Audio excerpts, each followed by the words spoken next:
Welcome to Blockchain Magazine interview series. I'm Smriti, Executive Content Editor in Blockchain Magazine, and today's guest is Jillian Godsil.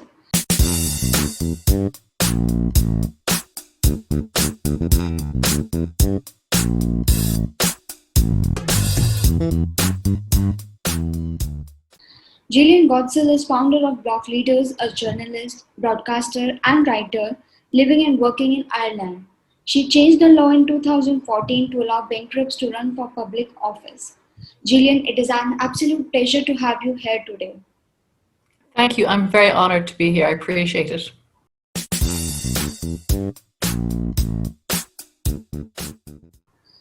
We would like to know more about you, Jillian. What is your journey like? Well, I guess I've been 30 plus years in the fintech industry, although at the beginning it wasn't called fintech. This is so long ago. It was called advanced technology, I think, back in the day. And I've worked in London for JP Morgan, actually, as a systems analyst, and then in Australia and Singapore, and then back here in Ireland. And I worked in the fintech space. I started off programming, and then I ended up in PR. And then more recently, then I ended up doing journalism, because actually the writing bit is a bit that I really, really enjoy doing. And then pre-COVID, I spent a lot of my time traveling and chairing conferences all around the world, which was absolutely amazing because you get to meet the most amazing people. And then since COVID, I've been at home in my little village, and I don't go sort of 5 kilometers outside the village, and everything's gone online. So it's been fine. It hasn't slowed up, but it's just got quieter. So yeah, no, it's interesting. Super interesting.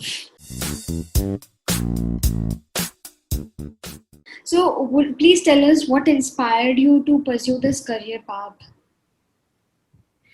Well, I was in fintech already, right? So, and I really liked fintech, and I like it as an industry because they're very smart people who are working in this space. And I consider like maybe the dot-com boom in the 90s when people were coming up with new ideas, there were lots of innovation, and they were rethinking stuff, because it's hard to imagine now, but back in the 90s when the internet first came, people said, oh, I wouldn't buy a book online, or I wouldn't buy a dress online. And of course, what do we do now? We buy everything online. It's sort of changed around. So they were very innovative thinkers. But I think the difference was they weren't innovative in the sense of which in the blockchain technology world, where people are much more concerned to solve problems. So it's much more problem solving. It's not just solving technical innovations, it's problem solving. And that I love that. And if I can briefly go back, you said I changed the law in 2014. It's a long, long story, but I changed the law because I happened to be hit by the financial crisis and everything went belly up, and I lost everything, as many people did. But that wasn't the important thing. The important thing was there was a narrative here that people who lost their money in the financial crisis were somehow criminals. So to fail was somehow a criminal thing, as opposed to a very painful thing that happened to people. And I was very annoyed and cross that people were being judged. And even down to the point that here in Ireland, you couldn't run for public office as a bankrupt because it was seen, again, as something you weren't a good citizen. So I got very angry about that, and that's when I changed the law in 2014. And then I ran in the European parliamentary elections as an independent against the banks, against austerity, against all that narrative. And I earned 11,500 votes, not enough to get elected, but enough to make a difference. So I kind of went, okay, that's cool. And then the following year, I met blockchain, and I went, oh, this is how I make a difference. Because again, and the thing that really, really excited me was, I work in this space, I work in the fintech space, but what really excited me was the fact that here are people doing innovative and clever things, but a large part of it was a goal to help people.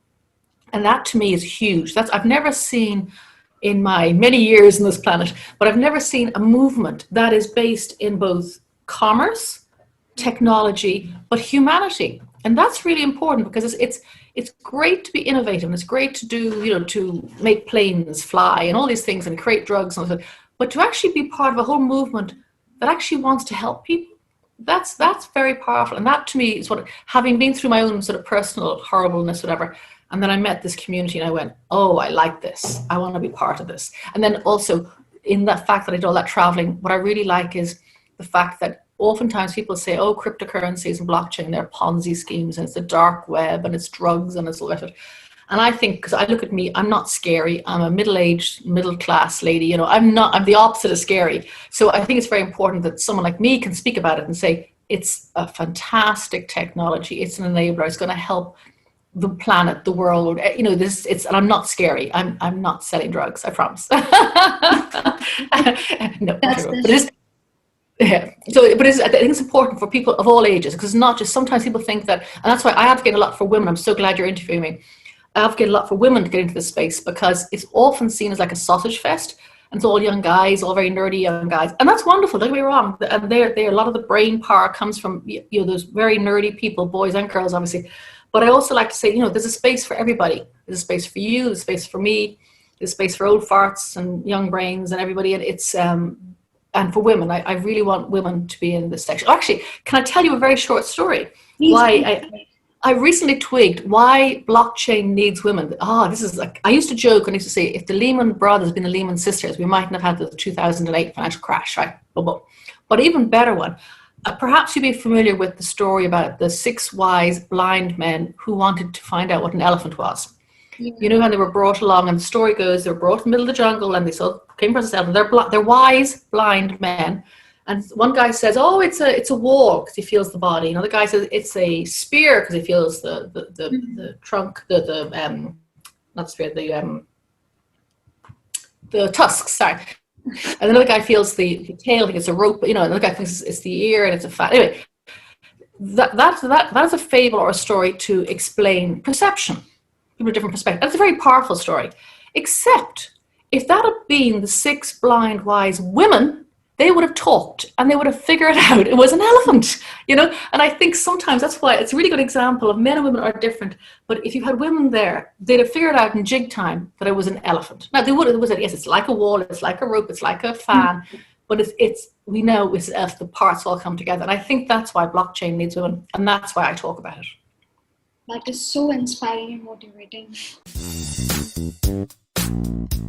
So, can you tell us more about BlockLeaders? Like, what is the aim of BlockLeaders? Absolutely. Now, I'm very lucky because BlockLeaders was founded in 2018. Myself and another chap set it up. He was the investor. And at the time, as a journalist in the space, there's a lot of paid for writing, and there's a lot of writing that's very, you pay your money and you get, you pay for a Bitcoin or Bitcoin. So that there isn't now it's changing. It is changing now the last couple of years, but there are very few journalists and communicators in this field actually explaining what it is. A lot of enthusiasts, but then there's also a lot of people paying for their press releases. So there wasn't a huge amount of good quality content. Plus also, I think what's really exciting about this space are the founders that are here, the people who are thinking of all these projects.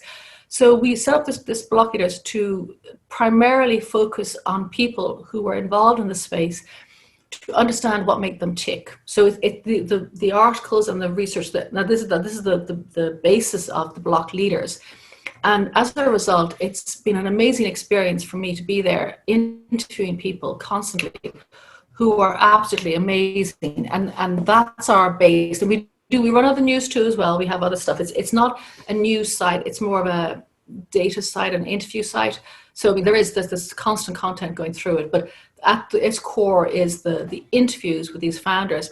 And what I love about that is because blockchain is such a new and nascent industry, if you like, it means that you can actually reach the founders. Normally, if you want to talk to someone who's the CEO of a big company, you'd have to be the editor of the Financial Times or something like that. You wouldn't get near them. But because it's so new, even people who are new in this space can reach out and meet the people. And it's a great, in 20 years' time, when we're all using cryptocurrencies, and people will say, well, what was happening there? And you go, what a privileged space and time that we're in at the moment. Although we all want mass adoption, we all see the benefits of why we're passionate about this space.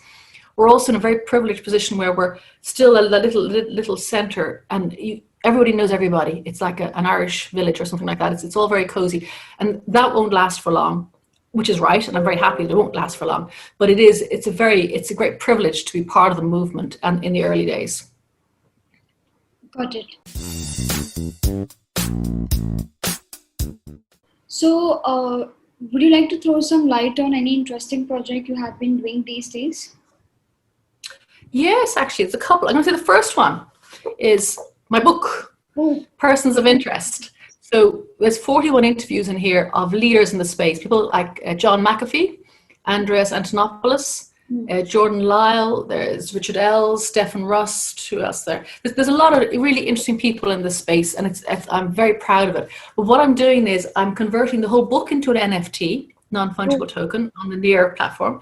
But also I'm converting all 41 of the subjects. I've taken my artistic self out and I've sketched them, and I've engaged my daughter, actually is working with me now, and we're converting them into a collection of NFTs so it's kind of fun, and people then they can get the end, and then they can read the article afterwards behind it. So we're having fun with that. That's a fun project. Another project I'm involved in would be a Panther protocol project, and that's really interesting. It's all about privacy, and privacy is interesting because it's kind of a double-edged sword. On the one hand, part of the reason for the attraction for cryptocurrencies is that the transparency that is there, but it also means if you're using DeFi, your transactions are all transparent. You can be pseudonymous. If somebody has your keys, they can track what you're spending your money on. And that's not a good thing.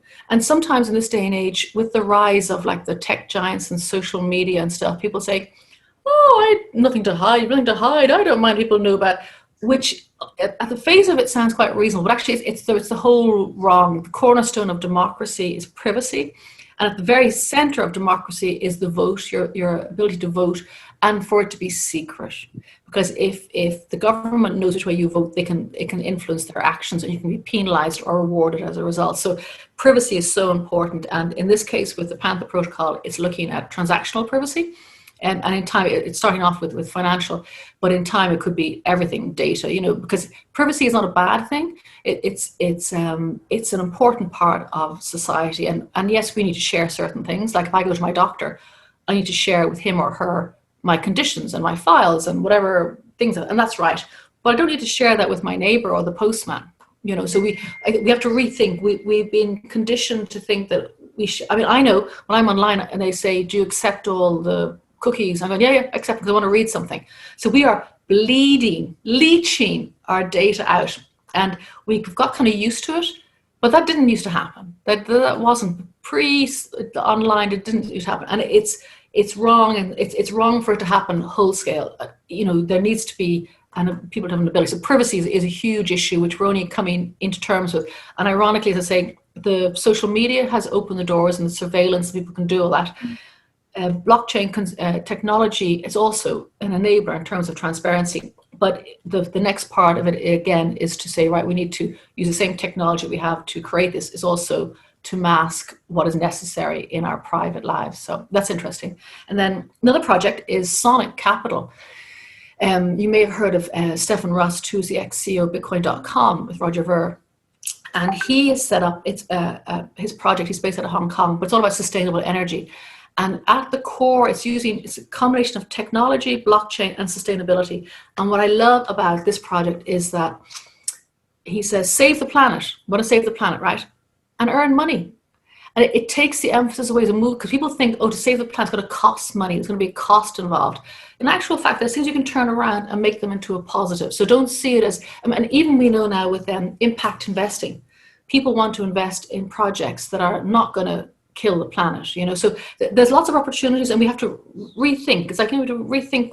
Saving the planet is a powerful thing, a necessary thing, a needful thing to do, but it doesn't have to be at the cost. It can be done. There are ways of doing stuff that are just rethink. It's like, now we all buy our books online. Who would have thought that? We buy our clothes online. I know when I first heard about that, I went, I'd never buy a dress online.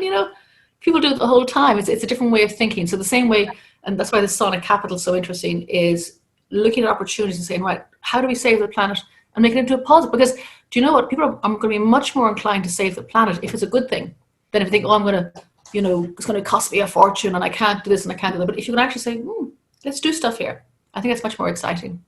So those are 3 projects that I like looking at the moment. Got it. So what is the state of blockchain in Ireland as of now? Well, we've just had last week Blockchain Ireland Week, and it's the 3rd time it's been run. Well, it was cancelled in 2020, sorry. 3rd time it's been run. It's gaining traction all the time. we had the Minister for Finance doing one of the opening talks, so the government was involved in that sense. How is it going? Ireland is brilliant in the sense that back in the 80s, I think it was, the government was very clever. They brought in all the tech giants, so they encouraged them to come in. And yes, there was corporate tax was definitely a consideration, but also it's a young population, highly skilled, very educated, English speaking. And in fact, after Brexit now, we're the only natively English-speaking country in the EU, and we're next step is the States. So we're well, as a small little country, we're well positioned. So we have, you may not be aware, but 9 out of the top 10 tech giants are here in Ireland. So the Facebooks, even TikTok recently put its headquarters here, Airbnb, Twitter, they're all here. And we are beginning now to move into the blockchain space. So it's the week last week was it was virtual, sadly, because we're not out of lockdown yet.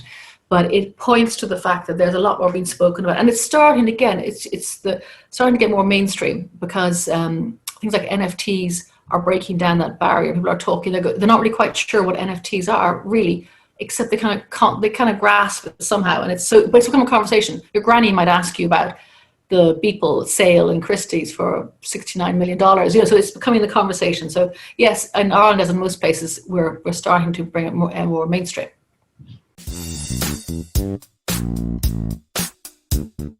Do you feel there are any challenges regarding adopting blockchain technology?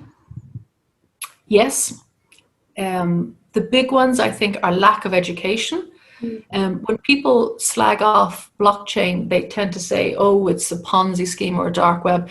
And that's just lack of knowledge, because we know from the FinCEV's reporting, it's in the US where they do their reporting, trillions of fiat money is being used in drug cartels and money laundering, trillions and trillions. And the big banks, the big names, HBSCs, JP Morgans, they're all fined trillions and billions or millions of dollars in penalties for it.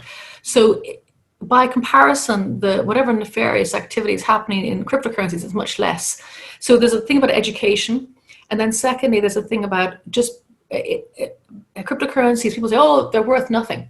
What is fiat worth? Again, it's that idea. Fiat is not backed by anything. A government backs it, but that's only what the government says. And if you go to a country like Nigeria, for example, where inflation is running at such a rate that your naira, I think, is worth next to nothing, because government issues it, but the next day it's worth half, a third, tenth of what it was.